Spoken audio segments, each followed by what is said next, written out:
Good morning, everyone. Welcome to e-learning class of social science. Today we are going to study lesson 3 of civics, that is government. Dear students, do you know what is government? A government can be defined as a group of people who govern a community, unit, or nation.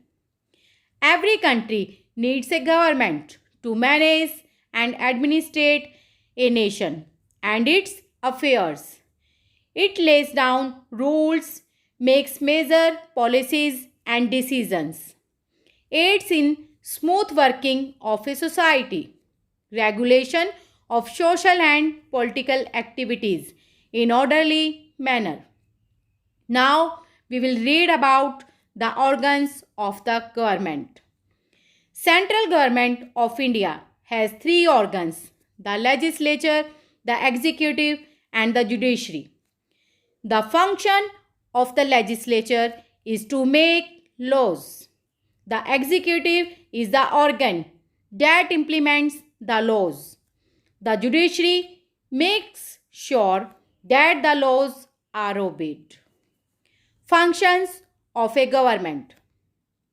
The main function of the government is to maintain law and order, provide safety and security to people, protect boundaries of country.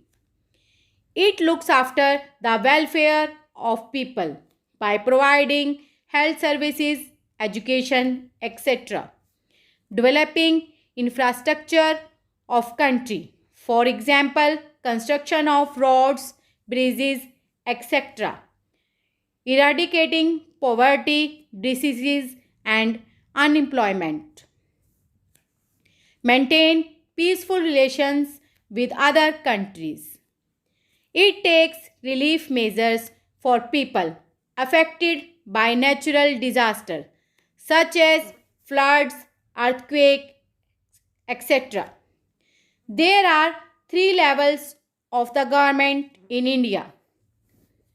1. The local government. It deals with problems of people living in villages, towns, or cities. 2. The state government. It deals with welfare and administration of state. 3. The central government.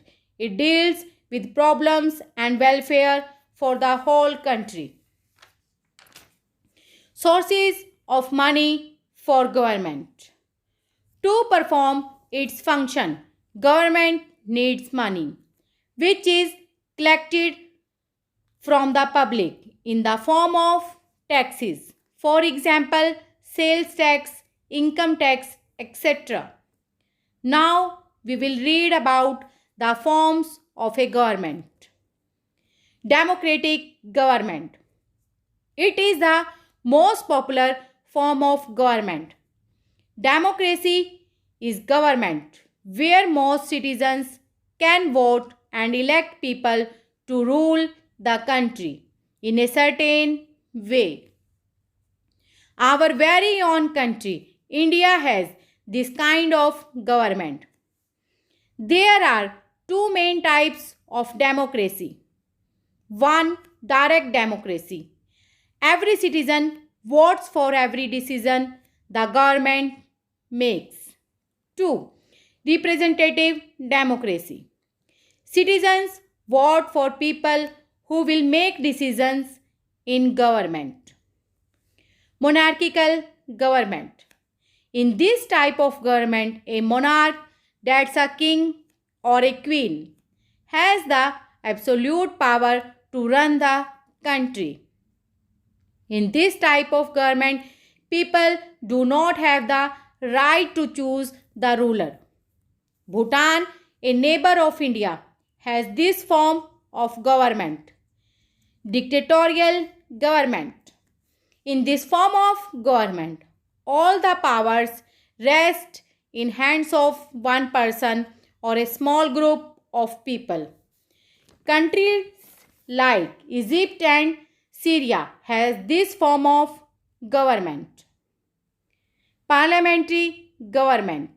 In this kind of government, the Prime Minister is the real head of the government, where the President is the executive head of the government. The government is directly elected by the people. The Prime Minister is the leader of the majority party in the parliament and appoints to form the Council of Ministers.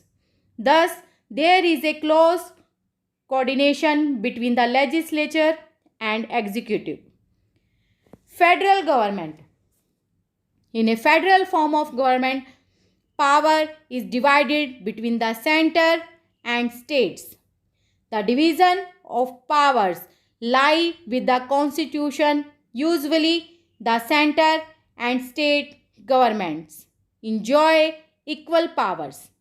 But in India, the constitution has given central government more powers than the state government.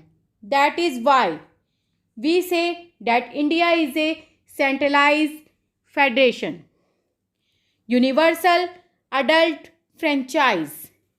It means the right to vote. In India, we have universal adult franchise, which means that all adult citizens have the right to vote. Democracy in India. India is a democratic country. Today, we have representative democracy. In a democratic government, we elect representatives are responsible for their action to the people. In a democracy, people are given the rights and opportunities to actively participate in the governmental activities at all levels without any discrimination.